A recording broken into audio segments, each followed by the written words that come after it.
los comunicadores de Baja California, como me han hecho el honor de invitarme cada año, pero este año adquiere evidentemente mayor relevancia, mayor relieve.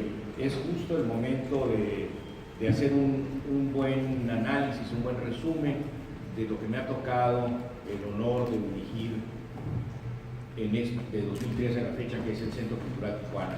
El Centro Cultural Tijuana, como bien lo saben, lo hemos dicho en muchas ocasiones, es una institución fundada el 20 de octubre de 1982, inaugurada por el presidente López Portillo, doña Carmen Romano de López Portillo, y con el apoyo del gobierno estatal de Baja California, don Roberto de la Madrid y Nena de la Madrid. El proyecto, como saben, arquitectónico es de don Pedro Ramírez Vázquez y Manuel Rosen Morrison.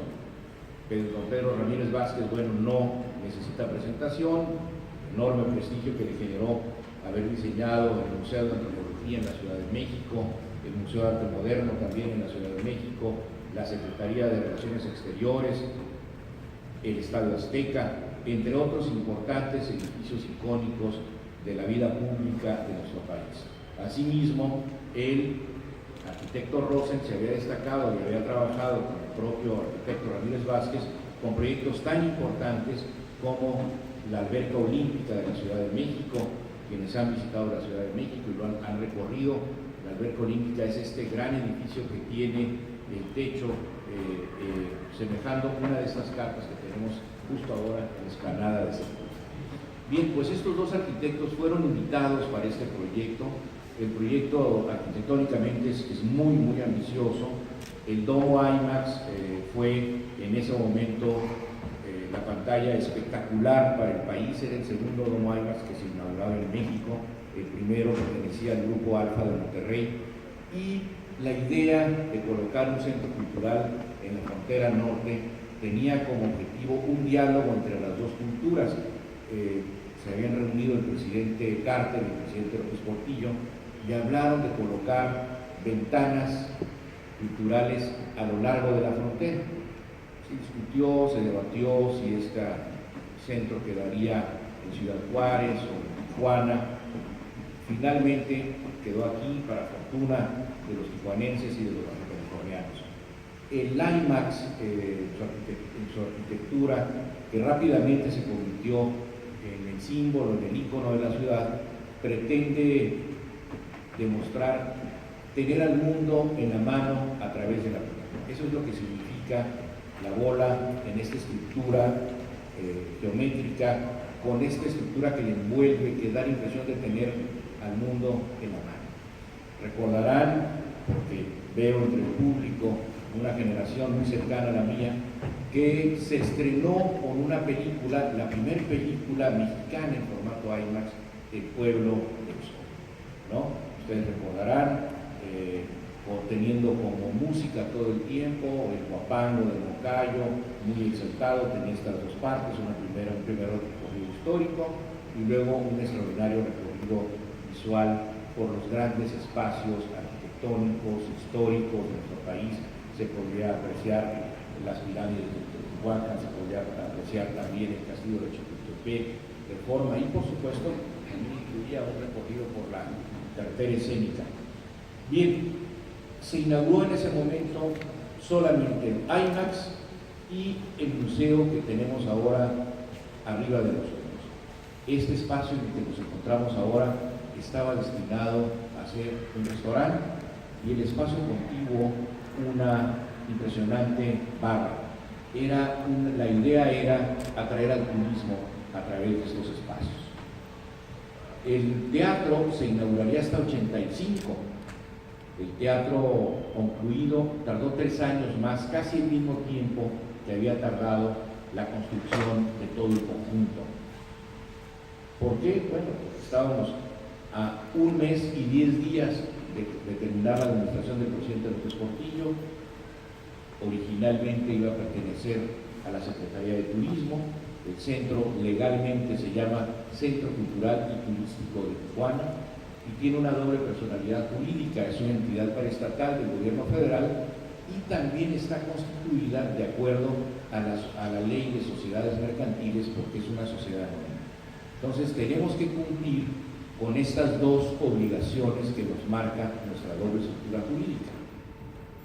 Esta estructura jurídica doble nos da también facilidades. ¿Eso qué quiere decir? Que los recursos captados en taquilla o por arrendamiento de espacios pueden ser administrados por nosotros. Pero ese pueden ser administrados por nosotros significa que tenemos revisiones constantemente a través de distintas instancias: Función Pública, Auditoría General de la Federación, un despacho externo de auditores que nos lo marca o impone la propia Función Pública. Entonces, para que nosotros podamos administrar ese recurso, tenemos que estar vigilados para tal efecto.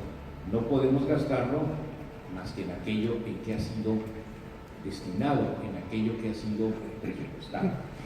Más o menos el presupuesto del centro es 102 millones de pesos, es el subsidio federal, y el SECUT, para que lo vean como ustedes funcionando, como ustedes lo ven hoy en día, tiene que generar mínimamente 25, el contador Carrillo que me va a corregir, o 26 millones de pesos.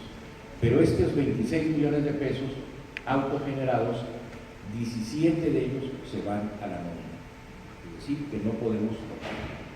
Entonces, ya hablé de la infraestructura, ya hablé del edificio, de la decisión histórica, quiénes lo han dirigido, quiénes han pasado por aquí y qué aportaciones han hecho. Bueno, antes de continuar, debo decir que cuando cambia el gobierno, acuérdense que este se llamó originalmente Centro Cultural Fonapaz, pertenecía al Fondo Nacional para Actividades Sociales, que era un organismo creado en el sexenio del presidente López Portillo y lo presidía doña Carmen Romano de López Portillo. Bien, al concluir la administración se dio un debate: ¿a dónde va a pertenecer el centro? ¿A turismo o a las funciones culturales? Porque tenía los dos títulos: Centro Cultural y Turístico de Tijuana. Bien, pues hubo dos bujías en Ciudad de México y en Tijuana que jalaron para que el centro se quedara en el sector cultural. Recordemos, no existía en ese momento el Consejo Nacional para la Cultura y las Artes, que se tendría que crear hasta 1988, y no existía mucho menos la Secretaría de Cultura. Bien, esas dos personas fueron el doctor Jorge Bustamante, con sus artículos en Excelsior, que los tenemos, y localmente en Tijuana quien abanderó esta idea fue el profesor Rubén Vizcaíno, para que el SECUT se quedara en el sector cultural. Meses después vino personalmente el secretario de Educación Pública del sexenio del presidente de la Madrid, don Jesús Reyes Heroles, y el subsecretario de Cultura, Juan José Bremer Martino, que ya había sido director de Bellas Artes, a anunciar aquí que el SECUT permanecería, se quedaría y tendría un espacio en el sector cultural de México, dependiendo en ese momento de la subsecretaría de Cultura que ya mencioné, que encabezaba Juan José Bremer, y en ese momento nombra al director, al primer director que le dio un sentido de funcionalidad de organización, que fue el licenciado Pataki. En los meses previos para organizar propiamente la inauguración fue Guillermo Esmicú. Antes de él, el licenciado Terán. Se preguntan si el licenciado Pataki, en estricto sentido legal, es el primer director del Centro Cultural Tijuana, porque antes era Centro Cultural Fonapaz. Bueno, eso es un tecnicismo jurídico nada más. Bien, ¿qué aportaciones hicieron? Bueno, a Pataki le toca organizar el centro, revisar sus aspectos presupuestales, y lo que antes eran estas jardineras en los extremos del edificio central, donde ahora se encuentra la sala de lectura y donde en el otro extremo tenemos una sala de exposición temporal, eran jardineras, eran espacios pues de espacio. Bueno, pues le toca a Pataki, con apoyo de Constantino Lameiras, el museógrafo del SECUT en ese momento, y de Manolo Escutia, le hacen la propuesta de convertirlos en espacios expositivos, en un museo. Y este espacio, que ahora le llamamos la sala central del museo, también se convierte en una sala de exposición, y ahí mismo se inaugura con una exposición de la fotógrafa Lola Álvarez Bravo, que es a lo que viene Juan José Bremer como subsecretario y Jesús Reyes Heroles como secretario. Meses después, con el presidente de la Madrid, se inaugura el Museo de Identidades Mexicanas y se inaugura el teatro. El inaugurador del teatro es el presidente Miguel de la Madrid, ya a mediados de su sexenio. Digo a mediados porque, como insisto, tardó 3 años en inaugurarse. O sea, el Seculte es de 82, pues eso es para la trivia, pero el teatro es de 85. Bien. En ese momento ocurren cosas importantes. Una promotora ya fallecida, la maestra Pilar Retina, le toca proponerle a Pataki también la creación del programa de promoción escolar, que resulta ser un éxito, a la fecha. Por decir, nosotros recibimos anualmente 420,000 niños en ese programa, que vienen en visitas guiadas, que por 26 pesos ven una obra de teatro, ven una película o recorren el museo, pasan en promedio de 2 a 3 horas con nosotros.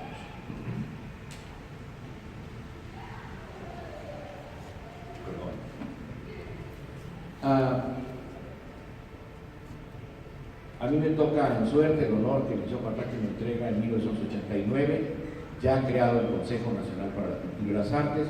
Recuerden, se crea el 8 de diciembre del 88 por el presidente Salinas y pone al frente al maestro Víctor Flores Soriano. Entonces a mí me hacen el favor de invitarme y lo dirijo a partir del 89 a 1994. Bueno, ya sabemos que el avance en obra propia es lo que ya está escrito, pero ¿qué me toca a mí en ese momento enfrentar? ¿Cuáles son, creo yo, las principales aportaciones? Bueno, le otorgamos la sede a la Orquesta de Baja California. A partir de ese momento, la Orquesta de Baja California se viene a vivir de Ensenada a Tijuana y se asienta en el Secut. Dura aquí, a partir de ese momento, 20 años, y el Secut se convierte en su sede, solamente su sede física, sino también en su sede artística. Todos sus conciertos se llevarán a cabo aquí. Se les otorgan oficinas, se les otorgan salones de ensayos y todos los apoyos que conlleva una orquesta, ¿no? También inauguramos el Festival Ven a Pintar, que continúa vigente a la fecha, en torno al Día del Niño, y se inaugura el mural Orígenes de Álvaro Brancarte en el foyer del teatro. Ustedes lo pueden ver, todos ustedes han entrado al teatro, pero cuando Brancarte se viene a preparar ese mural, lo hace, bueno, antes déjenme decirles que yo invito a Brancarte y digo, quiero un mural como el trabajo que nos estás ofreciendo en Tijuana, Álvaro, un mural de alta calidad artística. Me acepta y al mes regresa a renunciar al proyecto. Dice, no quiero que me impongas nada, no quiero que me sugieras algún tema nacionalista, ni histórico, ni que tenga héroes nacionales, no voy a hacer un mural tradicional. Digo, Álvaro, si te invité es para que hagas, y dice que yo dije una mala palabra, lo cual no es cierto, te invité para que hagas lo que desees, o sea, que hagas la propuesta. Entonces ya con esa libertad en materia creativa, en materia artística, la libertad es fundamental, no se puede imponer.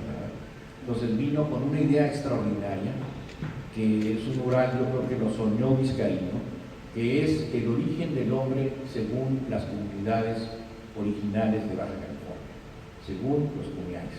Entonces ahí está plasmado como los dioses, primero para ser un rey de la creación, para ser al hombre, primero hicieron al coyote, luego al borrego cimarrón y finalmente al hombre. Eso es lo que está relatado ahí, en un lenguaje de extraordinaria calidad artística, en un lenguaje abstracto, y que no le pasa nada. Si ustedes se fijan, es un espacio que no se le da mantenimiento porque está hecho solamente con materiales de la región. Son arenas, son arcillas y tiene un gran trazo. Ese es el trabajo del maestro de Blanca. No quiero abusar de la audiencia. ¿Vamos bien? Bien, otra cosa muy importante de esa administración fue el Festival Insight, que efectivamente fue una propuesta de los museos y las galerías de San Diego, encabezados por el Museo de Arte de San Diego, por la Galería Insight, por supuesto, que dirigía Michael Frischman y que tuvo su sede en Tijuana. El Festival Insight, muchos lo recuerdan, es quizás uno de los festivales de arte e instalación más importantes que ha dado México, más importantes de América y dicen algunos más importantes del mundo. Fue inaugurado por Carlos Fuentes con una conferencia magistral, leyó uno de sus cuentos de Frontera de Cristal, y otro esfuerzo muy importante fue el Centro de Artes Escénicas del Noroeste, el famoso CAEN, las clases de teatro. Hay algo que no les dije, pues creo que se los dije el año pasado, y mis correctores me dijeron que no lo volviera a mencionar, ya lo había dicho. Pero en el gran árbol que es la cultura en México, la promoción de la cultura en México, hay distintas especialidades. No, una institución no hace lo mismo que la otra. Entonces, esas especialidades se van creando de acuerdo a los conceptos y así se sistematiza la difusión de la cultura. Por ejemplo, en el caso de la preservación del patrimonio histórico, pues es una responsabilidad de antropología histórica, por supuesto. Y cuando hablamos de educación artística, es una responsabilidad del Instituto Nacional de Bellas Artes. Y ahora, a través del Centro Nacional de las Artes y los centros estatales de las artes, son los que pueden otorgar reconocimiento a los cursos en educación artística. O sea, ¿por qué el CECUD no da clases de esta materia o de la otra? Hacemos a nivel de diplomado siempre que nos asociamos con Bellas Artes. No lo hacemos como iniciativa. Entonces, ¿cuál es la misión de CECUD? Entonces, ¿dónde queda la función de CECUD? Bueno, la misión y la función de CECUD es la difusión de la cultura. ¿Eso qué quiere decir? La creación de públicos que se acerquen a la cultura. Así ha sido, esa es nuestra estructura, esa es nuestra misión, la creación de públicos. ¿Cuál es nuestra misión? Bueno, nuestra misión es producir un espectáculo importante, vamos a decir, y ahí va el primer comercial, el concierto del maestro Carlos Prieto, el gran chelista mexicano, que estará aquí el 4 de noviembre. Producir ese espectáculo es contratarlo, promoverlo, difundirlo, para que tenga una respuesta del público. Por la estructura jurídica y presupuestaria de la cual se hablaba en un principio, los espectáculos deben generar recursos para que pueda tener el CECUD recursos y seguir haciendo actividades. Producir una conferencia, producir un estreno de una película como lo hicimos hoy, la película IMAX, la primera película en formato IMAX sobre la isla de Cuba, que los invito a que la vean, o producir una gran exposición de alto nivel como tuvimos el año pasado a Fernando Botero, traerla, asegurarla, montarla, difundirla y lograr que venga el público. Eso es finalmente nuestro objetivo. Bien, como les tengo preparado un video, voy a correr un poco. Las siguientes administraciones, bueno, el caso del maestro Alfredo Álvarez, la actual muestra museográfica del CECUD se la debemos a la administración de Alfredo Álvarez, es del año 2000 y tiene el contenido ya de la historia de California. Se abandonó, se retiró, se consideró que había que exaltar y difundir la historia regional y se le llamó Historia de las Californias. Los anteriores guiones eran identidades mexicanas, era mucho más ambicioso y buscaba difundir la historia nacional. Se eligió de esta manera y ha tenido o tiene un gran éxito entre los escolares de la región. También el maestro Álvarez le toca inaugurar el Encuentro Regional de Teatro y la Muestra Internacional de Danza. Bien, ahora venimos con la maestra Tere Vicencio, que fue directora del CECUD de 2001 a 2008. Y a ella le toca encabezar este esfuerzo extraordinario que fue la construcción del Cubo, este espacio que ya le permitió al CECUD traer exposiciones de gran envergadura. ¿A qué me refiero? Los otros espacios que les mencionaba habían sido adaptaciones al edificio principal, pero las salas adaptadas no tenían los requisitos para recibir gran obra de arte y gran obra arqueológica. Entre los museos del mundo hay un lenguaje universal que es el famoso Standard Facility Report, ¿Eso qué quiere decir? Que hay que cumplir con una serie de reactivos para poder estar en condiciones de recibir obra de arte. No cualquiera puede recibir obra de arte. ¿A qué me refiero? Condiciones de seguridad, condiciones de controlar la humedad, condiciones para controlar el clima, una zona segura de almacenamiento, una zona para recibir la obra en camiones. Entonces, la gran aportación de TEDE fue el proyecto del tubo. Gracias a esa obra han podido llegar, simplemente pongo el ejemplo de Botero otra vez, porque las exigencias de los colombianos, como Botero es Tesoro Nacional, eran más allá todavía de estos del estándar Facility Report, al grado que una vez que se tenía confirmada ya la presencia con ellos, al grado que ya sabíamos que íbamos a llevar a cabo la exposición, viajó un día, llegó, nos tocó la puerta colombiana para saber si existíamos, para saber qué era eso del Centro Cultural Tijuana, dónde estaba, y para personalmente asegurarse que lo que nosotros estábamos diciendo en los correos electrónicos fuese totalmente así. Entonces, esos detalles se pueden llevar a cabo cuando se cuenta con una infraestructura y debo decir también con un personal, con un equipo humano de alta calidad, como es el que maneja las áreas especializadas del SECUT. ¿Cuáles son las áreas especializadas del SECUT? Museografía, el domo IMAX, el equipo de teatro. Es el manejo de un equipo muy complejo, muy sofisticado y muy costoso que tiene que estar funcionando y sirviendo para todos los usuarios del centro para el beneficio. Bien, en el caso del maestro Virgilio Muñoz, le toca hacer la Cineteca Tijuana, cumple 7 años, que va a cumplir 7 años ahora en noviembre, están todos invitados al festejo de aniversario, hace un acuario, una ópera ambulante, el programa de Arcoíris y publica la memoria del SECUT a los 30 años. Bien, hasta ahí les he hecho un resumen muy apretado de lo que ha pasado del SECUT de su fundación hasta 2013 y ahora con el apoyo de la tecnología, así como mi amiga Claudia, vamos a pasar un video de lo que ha pasado en el SECUT de 2013 a la fecha. Muchísimas gracias por su atención. Estoy